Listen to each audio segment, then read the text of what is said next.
প্রথমেই বলে দিচ্ছি, রেসিপি দেখার আগে ভাতের চালটা একটু পাতিলে বাড়িয়ে দিবেন। ঢেঁড়স খুব সাধারণ একটা খাবার, অনেকেই খেতে পছন্দ করে না। আমার বিশ্বাস আমার এই পঞ্চপদের ঢেঁড়সের রেসিপিটি দেখে যে কখনো ঢেঁড়স খায়নি সেও একবার ট্রাই করবে।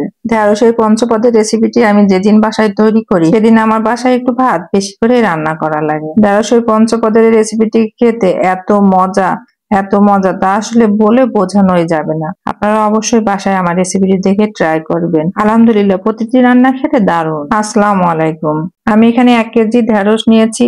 এখানে ঢেঁড়স গুলো আমি বিভিন্ন সাইজের করে কেটে নিয়েছি, কারণ যেহেতু আমি 5 রকম রেসিপি করব। প্রথমে আমি যেটা কেটে নিয়েছি সেটা হচ্ছে মাঝখান দিয়ে ফালি দিয়ে, তারপরে কেটে নিয়েছি টুকরা করে, লম্বা করে, আর কিছুটা ছোট ছোট সাইজ করে। রান্নার জন্য এখানে নিয়েছি পোস্ত, পেঁয়াজ আর কাঁচামরিচ, বেসন, 2 টুকরা ইলিশ মাছ আর একটা ডিম।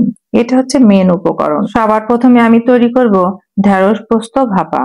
তার জন্য এখানে আমি নিলাম একটা টিফিন বক্স, কিছুটা সরিষার তেল দিয়ে আমি নিচটা মাখিয়ে নিলাম। যে ঢেঁড়স গুলো আমি কোনা করে কেটে রেখেছিলাম সেগুলো এর মধ্যে দিলাম, তার সাথে লবণ, সামান্য পরিমাণ হলুদ আর দিয়ে দিলাম পোস্ত বাটা। দিয়ে হাত দিয়ে ভালোভাবে মাখিয়ে উপর থেকে সরিষার তেল কিছুটা ছড়িয়ে দিলাম। একটা চামচের সাহায্যে আমি এপাশ ওপাশ করে, আর যেহেতু ঢেঁড়সটা একটু শক্ত থাকে তার জন্য একটু পানি লাগবে।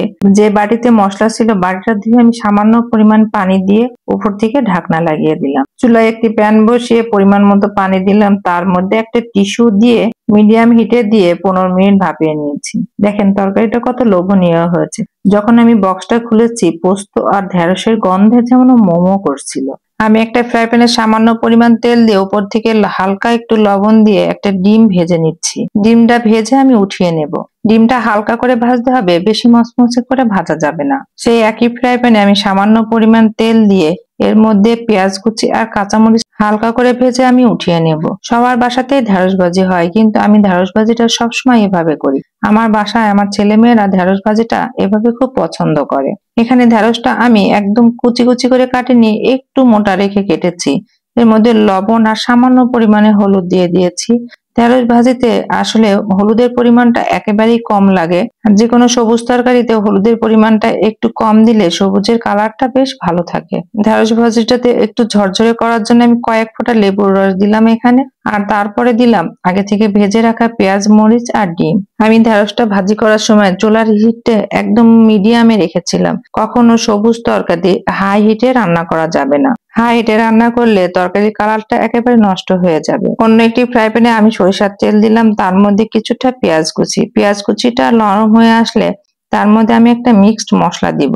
এখানে আমি নিয়েছি 1 চামচ পরিমাণ সরিষা বাটা, সামান্য পরিমাণ হলুদ আর 1/2 চামচ মরিচ গুঁড়া। লবণ দিয়ে ভালোভাবে মিশিয়ে নিয়েছি। আমি যেহেতু রান্নাটা সরিষার তেল দিয়ে করছি তাই এখানে গুঁড়া মশলা সরাসরি দিব না। সরিষার তেলে গুঁড়া মশলা দিলে পুড়ে যাওয়ার সম্ভাবনা থাকে আর তরকারির স্বাদটাও নষ্ট হয়ে যায়। লবণ হলুদ মাখানো 2 টুকরা ইলিশ মাছ আমি মশলার সাথে ভালোভাবে কিছু সময় ধরে কষিয়ে নিলাম। যেহেতু ইলিশ মাছটা একটু কাঁচা তাই আগে থেকে আমি কষিয়ে নিচ্ছি। কষানোর এই পর্যায়ে আমি অ্যাড করলাম ঢেঁড়স আর কাঁচামরিচ দিয়ে আবারও আমি কিছু সময়ের জন্য একটু হালকা করে কষিয়ে নিব। ইলিশ মাছ জাতীয় মাছ, ইলিশ মাছ দিয়ে যা কিছু রান্না করা যায় সেটাই খেতে অনেক ভালো লাগে। তারপর পরিমাণ মতো ঝোলের পানি দিয়ে ঢেঁড়সটা সিদ্ধ হওয়া পর্যন্ত আমি রান্না করে নিব। ঢেঁড়স দিয়ে ইলিশ মাছ সে যে কি মজা! ইলিশ মাছ না ভেজে এভাবে কষিয়ে রান্না করলে খেতে কিন্তু অনেক মজা হয়। আর আগেকার দিনে নানি দাদিরা কিন্তু ইলিশ মাছ ভাজতো না। 5 মিনিট জাল করে ঝোলের পানিটা টেনে আসলেই নামিয়ে নিলাম। দেখে বোঝা যাচ্ছে না তরকারিটা কত মজা হয়েছে আর লোভনীয়। চুলায় একটি ফ্রাই প্যানে আমি তেল গরম করতে দিয়ে আমি এখানে একটা বেসন মিক্সড রেডি করে নেব। এর জন্য আমি 2 চামচ বেসন নিয়েছি, তার মধ্যে লবণ, হলুদ, জিরা গুঁড়া আর শুকনো মরিচ দিয়ে একটু একটু করে পানি দিয়ে ঘন একটা ব্যাটার তৈরি করে নিলাম। ব্যাটারটা আমার একটু ঘনই লাগবে, যেহেতু আমি ঢেঁড়স ব্যাটারের সাথে ভাজবো। যে ঢেঁড়স গুলো আমি ফালি করে নিয়েছিলাম ব্যাটারটা ভালোভাবে ঢেঁড়সের সাথে লাগিয়ে মিডিয়াম হিটে রেখে এপাশ ওপাশ করে মুচমুচে করে ভাজবো। আর নতুন রাঁধুনিদের জন্য একটা টিপস, যে কোনো জিনিস ভাজতে গেলে প্রথমে একটু ফাঁকা ফাঁকা করে দিবে, পরে সরিয়ে দিলে আর একটার গায়ে আর একটা লেগে যাওয়ার সম্ভাবনা থাকে না। ঢেঁড়স ফ্রাই এই রেসিপিটা আমি বিকালের নাস্তাতেও অনেক সময় খেয়ে থাকি। আমার বাচ্চারা ভীষণ পছন্দ করে। এটা সস দিয়ে খেতেও ভীষণ ভালো লাগে। ভাতের সাথে খেলেও স্বাদের কোনো হেরফের হয় না। যেসব বাসায় বাচ্চারা একেবারে সবজি পছন্দ করে না, তারাও এভাবে ঢেঁড়স ফ্রাই করে সস দিয়ে বা ভাতের সাথে খাওয়াতে পারেন।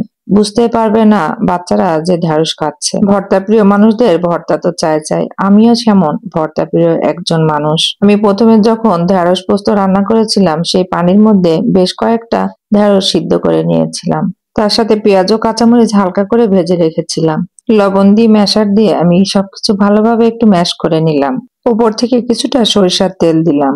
এটা দেখতে বিজলে মনে হচ্ছে, কিন্তু খেতে ভীষণ মজা। ঢেঁড়সের পঞ্চপদের রেসিপি প্রত্যেকটাই এত লোভনীয় আর এত মজা।